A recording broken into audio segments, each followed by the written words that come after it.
जय माता दी। बड़ों को मेरा चरण स्पर्श और सभी छोटों को मेरा प्यार। कैसे हैं आप सब? मैं ज्योतिष आचार्य प्रियंका भारद्वाज स्वागत करती हूं आप सभी का अपने इस YouTube चैनल पर और आशा करती हूं कि आप सभी लोग स्वस्थ होंगे और मस्त होंगे। आज मैं आप सबसे बात करने आई हूं एकादशी को लेकर। इस बार की एकादशी में क्या खास है और इस बार की एकादशी में हमें क्या खास करना चाहिए, परमा एकादशी क्यों खास है और ऐसा क्या करें हम कि परमा एकादशी पर हमें एकादशी में करने वाले उपायों द्वारा पुण्य की प्राप्ति हो सके। लेकिन उससे पहले एक बहुत ही ज़रूरी सूचना लाई हूँ आप सबके लिए। सूचना तो क्या है, बेसिकली आप सबको कुछ बताना है, क्योंकि धार्मिक चैनलों पर आजकल पाखंड बहुत ज़्यादा फैलाया जा रहा है, जिस वजह से लोग भटकावे में आ रहे हैं। और कुछ तो ऐसी ऐसी चीज़ें हैं जिन्हें मैंने देखा तो मुझे इतनी तेज़ हंसी आई, तो मुझे लगा कि क्या चल क्या रहा है। तो सोचा आप लोगों के साथ, अपनी एस्ट्रो एडवाइस फैमिली के साथ भी शेयर करूं, क्योंकि फैमिली के किसी भी मेंबर को अगर कुछ गलत पता चलता है तो उसका फ़र्ज़ बनता है कि अपनी फैमिली के बाकी लोगों को भी बताए, ताकि जो बाकी लोग हैं वो उस गलत को अपना ना ले। तो कुछ आपके साथ चीज़ें शेयर कर रही हूँ। 8 मिनट में किसी को भी अपने पास बुलाए, मतलब आप क्या बता रहे हैं इसमें? आलू पर लिख दे नंबर, पूरी होगी इच्छा। टमाटर पहले इतना महंगा चल रहा है, ऊपर से अब आपने आलू भी महंगा करवा देना है। मतलब मुझे समझ में नहीं आता ये कहाँ से आते हैं ऐसे लोग। और सबसे बड़ी बात है कि कहाँ से आते हैं लोग वो छोड़िए, ऐसी वीडियोस बना देते हैं और आजकल की यंग जनरेशन पागल हो रही है ऐसी वीडियोस के पीछे। मतलब उनको लग रहा है ऐसा करेंगे तो कुछ मिल जाएगा। उसकी वजह पता है क्या है? क्योंकि ऐसे लोग भटका रहे हैं। और भी है बहुत कुछ लिस्ट में, ध्यान से सुनिएगा। हर कोई आपके पास खिंचा चलाएगा, पैर पर लगा लो ये एक चीज, मतलब अब जूते चप्पल पहनने बंद कर दीजिए आप। इसके बाद 12 बार रात को लिख दें ये नाम, होगा हर कोई आपके वश में। बस अगर ऐसा हो जाए तो ये जितने भी बाबा बंगाली दुकान खोल के बैठे हैं बेचारे, ये कहाँ जाएंगे? और उसके अलावा बालों से करें अपने प्रेमी का वशीकरण। मतलब ये तो इतना खतरनाक है, क्योंकि आजकल तो शादीशुदा लोग भी किसी ना किसी के प्रेमी बने हुए हैं, कुछ ऐसे, क्योंकि जिनका शुक्र खराब है जन्म कुंडली में, तो उनके साथ तो यही स्थितियां चल रही है। तो मुझे लग रहा है नाई की दुकान से ना बाल भी चोरी होने लगेगी कुछ दिनों में। और इसके अलावा कोई भी हो जाएगा वश में, मुंह में रखकर बोलना बस इस मंत्र को। मतलब बाल कम पड़ गए थे कि मुंह में कुछ रखा जाएगा और फिर वो आपके वश में हो जाएगा। फिर कपड़े पर यह लिखकर करे पति का वशीकरण। अरे भाई मुझे एक बात बताइए, अगर आपका जीवन साथी, ध्यान से सुनिएगा, भगवान ने आपके जीवन साथी को आपके लिए ही बनाया है, तो उसको वशीकरण करने की क्या जरूरत है? ऐसा क्या है कि आपको अपने पति या पत्नी का वशीकरण करना पड़ जाए? लेकिन आपको पता है, मैं ऐसे लोगों को गलत नहीं बोलूंगी, मैं गलत बोलती हूँ ऐसे लोगों की, उन मानसिकता वाले लोगों को जो इस तरीके की वीडियोस को देखते हैं, इस तरीके की वीडियोस को बढ़ावा देते हैं। और हम जैसे ज्योतिष जो ग्रहों के द्वारा आपको जिंदगी जीने का सार बताते हैं, तो हमारी वीडियोस के नीचे इतने ऊट पटांग कमेंट्स आप लोग लिख देते हैं, हमसे सवाल पूछ लेते हैं, सूर्य कहाँ है, चंद्र कहाँ है, बुध कहाँ है। आप ये सवाल उनसे क्यों नहीं करते हैं जो इतनी ऊट पटांग वीडियोस बनाते हैं और आप लोग उनकी वीडियोस को पसंद भी करते हैं?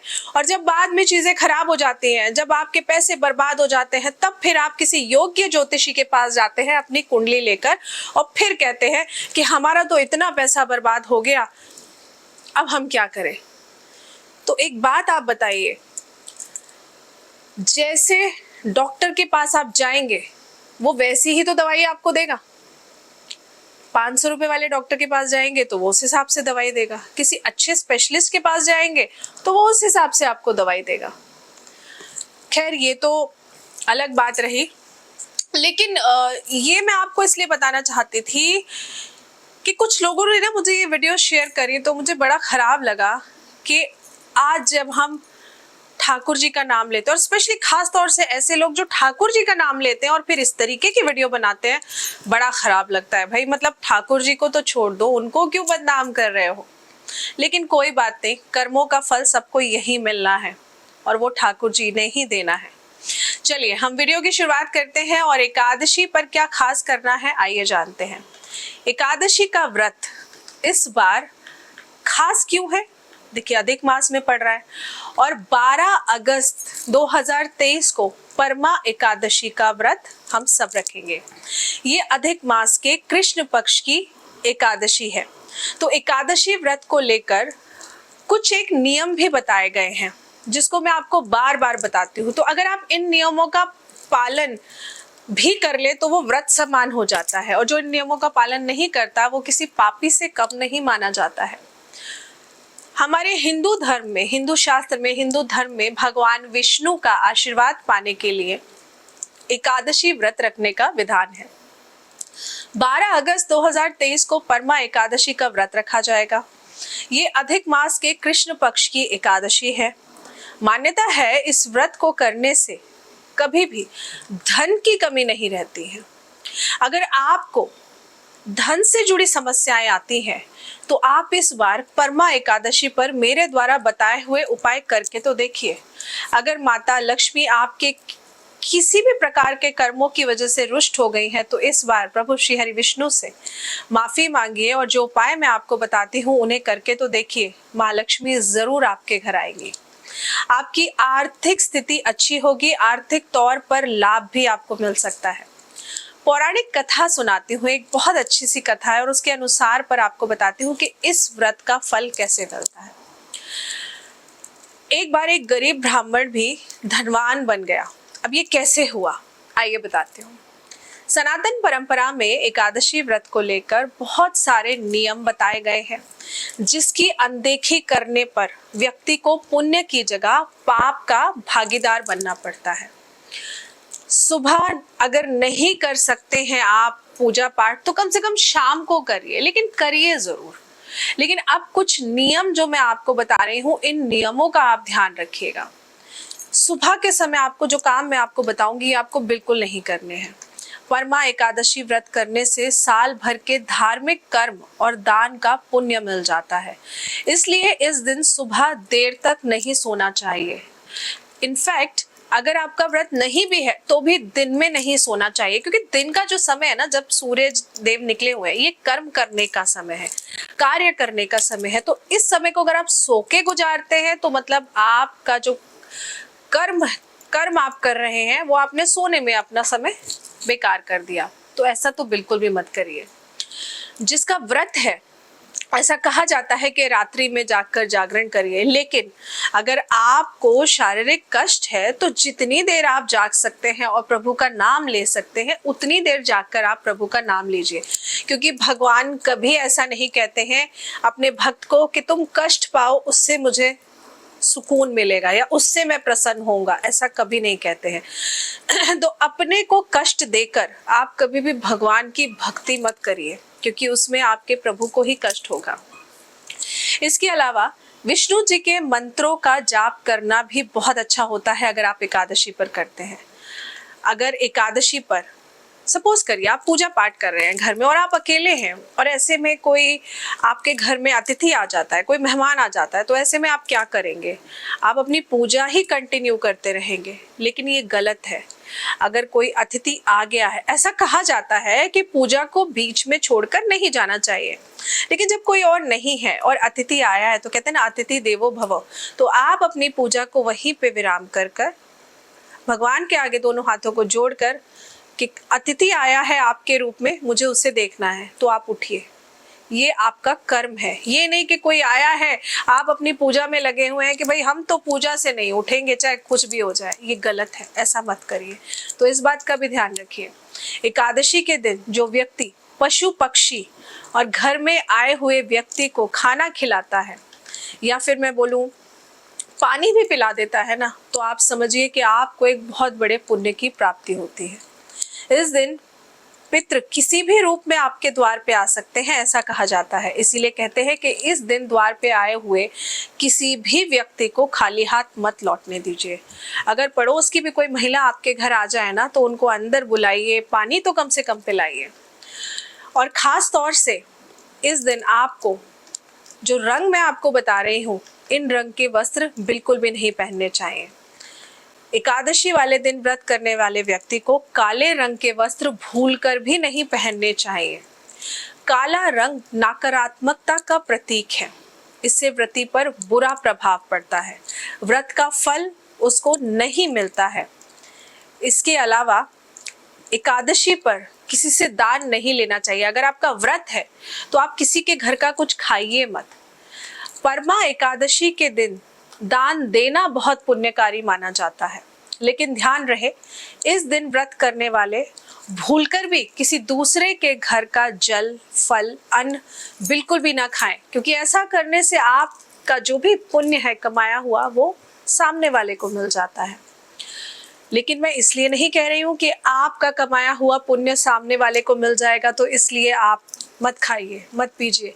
लेकिन मैं इसलिए कह रही हूँ कि जब आप इतनी मेहनत कर रहे हैं, अपने आप को भूखा प्यासा रख के व्रत कर रहे हैं, आप कोई इच्छा चाहते हैं जो पूरी हो जाए, तो एक छोटी सी चीज के पीछे आप अपने पूरे दिन की मेहनत पे पानी कैसे फेर सकते हैं।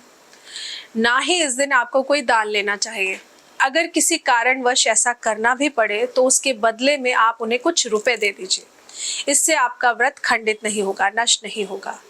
और इस दिन जो शादीशुदा जिंदगी जी रहे हैं, खुद पर काबू रखने की बहुत ज्यादा जरूरत है। परमा एकादशी व्रत वाले दिन व्यक्ति को स्त्री प्रसंग से जरूर बचना चाहिए, ब्रह्मचर्य का पालन करना चाहिए। अगर आप व्रत नहीं भी कर रहे हैं तो भी आपको एकादशी वाले दिन इस बात का ध्यान जरूर रखना चाहिए। काम, क्रोध या ईर्ष्या की भावना का त्याग जरूर करना चाहिए, तभी व्रत का फल आपको पूर्णतः लाभ में मिलता है। परमा एकादशी के दिन अब बहुत सी चीजें हैं जो आपने करनी है, जो नहीं करनी वो तो मैंने आपको बता दी। साथ में मैंने बहुत बार पहले भी बताया है कि आपको नेल्स नहीं कट करने चाहिए, आपको शेव नहीं करानी चाहिए, आपको बाल नहीं कटवाने चाहिए। लेकिन अब आपने करना क्या है वो आप सबको बताती हूँ। 3 जरूरी काम है जो आपने इस बार परमा एकादशी पर जरूर करने हैं। परमा एकादशी का व्रत 3 साल में एक बार आता है, क्योंकि जब अधिक मास आता है तो ऐसे में इसका पूर्ण लाभ लेना चाहते हैं अगर आप, तो इस दिन विष्णु जी को पंचामृत, केसर मिश्रित, इनको मिलाकर पंचामृत बनाकर उसमें केसर मिलाकर ये जो आप पंचामृत बनाएंगे, इससे विष्णु जी का अभिषेक करिए। तुलसी दल आप विष्णु जी को जरूर चढ़ाइए। कथा का पाठ जरूर करिए, खुद नहीं कर रहे, कहीं हो रही है तो वहां सुनने चले जाइए। परमा एकादशी व्रत के दिन व्रत गीता का पाठ करना सबसे शुभ माना जाता है। ऐसी मान्यता है कि इससे आर्थिक तंगी दूर होती है, मानसिक तनाव से भी मुक्ति मिलती है। एकादशी के दिन पीपल की पूजा जरूर करिए आप, क्योंकि इस दिन पीपल में ऐसा कहा जाता है कि प्रभु श्री हरि विष्णु का वास होता है, माता महालक्ष्मी का वास होता है। तो इस दिन भी पीपल में, क्योंकि लक्ष्मी नारायण का वास होता है, तो पीपल पर जल जरूर चढ़ाइए, जल जरूर अर्पण करिए। जल में एक बात का ध्यान रखिएगा कि कुछ ना कुछ मीठा मिला लें, या जल चढ़ाने के बाद कुछ मीठे का भोग जरूर लगा दें। कच्चा सूत जरूर लपेटिए इस दिन, परिवार में खुशहाली लाता है अगर आप ये उपाय करते हैं तो। कच्चा सूत लपेटते टाइम आप कम से कम 5 या 7 परिक्रमा जरूर लगाइए। संतान सुख की कामना अगर आप करते हैं तो ये उपाय आपके लिए बहुत ही कारगर सिद्ध होगा। आप हर एकादशी पे ये उपाय करिए। तो बहुत ही खास होती है एकादशी, और हर एकादशी का अपना ही महत्व है। लेकिन इस बार परमा एकादशी पर खास आपको क्या करना है? इस बार परमा एकादशी पर खास आपने जो करना है वो ये कि आपको सुबह और शाम दोनों समय एक आटे का बड़ा सा दीपक बनाना है। इस दीपक के अंदर आपको 4 मुखी वाली, मतलब 4 मुखी दीपक बनेगा, चारों डायरेक्शन में बत्तियां बनेंगी। बत्ती बनाइए और घी का दीपक बनाइए। इस घी के दीपक में आपने सफेद तिल डालने हैं और ये दीपक, ऐसा ही एक दीपक सुबह और ऐसा ही एक दीपक शाम को बनेगा। बस शाम का जो दीपक होगा उसमें हम एक बत्ती और बढ़ा देंगे। सुबह 4 बत्ती वाला दीपक बनेगा और शाम को 5 बत्ती वाला दीपक बनेगा। क्यों? क्योंकि जब एकादशी का व्रत हम सुबह शुरू करेंगे तो हम 4 बत्ती का दीपक बना के पीपल के वृक्ष के नीचे जलाकर आएंगे और जब वो दीपक जल रहा होगा, जल चढ़ाइए फिर दीपक जलाइए। इसके बाद शाम को सेम इसी तरीके का दीपक बनाकर उसमें सफेद तिल डालकर 5 बत्तियों का दीपक बनाना है और साथ में आपको इसमें 1 का सिक्का भी जरूर डालना है। 1 का सिक्का, 10 का सिक्का, 5 का सिक्का, जो भी आपको इजीली मिल जाए वो दीपक के अंदर डालना है। क्योंकि अगर सारे दिन में आपने कोई जाने अनजाने गलती कर दी हो तो एक तरह से ये कर्जा है कि प्रभु से आप माफी मांग रहे हैं कि अगर हमसे कोई भी जाने अनजाने भूल चुक हुई है तो क्षमा कर दीजिए। और अगर आप कुछ दान नहीं कर पाए हैं तो ये उस दान रूपी में आप दान रूपी में आप ये जो माया का दान कर रहे हैं, लक्ष्मी जी का दान कर रहे हैं, तो वो आपको जरूर मिलेगी। तो 5 मुखी दीपक आपने शाम को पीपल के वृक्ष के नीचे जलाना है। इसमें ध्यान रखना है कि आपको सफेद तिल और सिक्का जरूर डालना है। बहुत छोटा सा खास उपाय है। ये 4 और 5 मुखी वाला दीपक आपकी किसी भी प्रकार की इच्छा है या कोई भी काम आपका नहीं बन रहा है तो आप देखिएगा कि आपका काम बनना शुरू हो जाएगा। और खास तौर से जिनके रोजगार में बहुत दिक्कत आ रही है तो आज से आप एक उपाय 40 दिन लगातार करके देखिएगा। जिनका अपना बिजनेस है और बिजनेस में बहुत ज्यादा घाटा आपको अगर अब तक देखने को मिल रहा था तो आप आज से परमा एकादशी से अब आपने उपाय क्या करना है, आपने 1 किलो चने की दाल लेनी है, साथ ही में आपको 1 किलो काले वाले चने लेने हैं। चने की दाल भी लेनी है पीले रंग की और काले वाले चने भी लेने हैं। 1-1 किलो दोनों चीज लेकर के आधा किलो चने की दाल और आधा किलो काले वाले जो चने हैं, दोनों चीज लेकर किसी भी मंदिर में विष्णु जी के सामने रखने हैं और आधा किलो बचे हुए जो हैं वो पीपल के वृक्ष के नीचे सुबह के समय छोड़ के आने हैं। ये उपाय रोजाना ऐसे ही करना है। 40 दिन कर लीजिए। 40 दिन के अंदर आपको 100% लाभ जरूर मिलेगा। लक्ष्मी जी आपके घर जरूर आएंगी। खर्चा जो बहुत बढ़ गया था ना, पैसा बच नहीं रहा था, आप देखेंगे कि जो फालतू का खर्चा हो रहा था ना वो होना बंद हो जाएगा। मेरा काम है आपको रास्ता दिखाना, लेकिन उस रास्ते पे आप कितने विश्वास के साथ चलते हैं और आपका विश्वास ही आपके द्वारा किए हुए उपायों को पूरा भी करवाता है और साथ में आपकी मनचाही इच्छा को पूर्ण भी करता है। तो आशा करती हूँ आपको जानकारी अच्छी लगी होगी। जानकारी अच्छी लगी हो तो वीडियो को लाइक करिएगा, चैनल को सब्सक्राइब करना मत भूलिएगा। और मेरी एस्ट्रो एडवाइस फैमिली से हाथ जोड़कर एक निवेदन और विनती है कि इस तरीके के पाखंडी लोगों से बचकर दूर रहिए, नहीं तो आप अपने पैसे की बर्बादी कर लेंगे। और जो लोग मुझसे अपना जन्म कुंडली विश्लेषण कराना चाहते हैं, नीचे स्क्रीन पर दिए हुए नंबर पर मुझसे कनेक्ट कर सकते हैं। कॉल या व्हाट्सएप कर आप अपनी अपॉइंटमेंट बुक कर सकते हैं। मेरी अपॉइंटमेंट्स पेड होती है, मैं फ्री सेशंस नहीं लेती हूँ क्योंकि मैं वशीकरण नहीं करती हूँ। जय माता दी।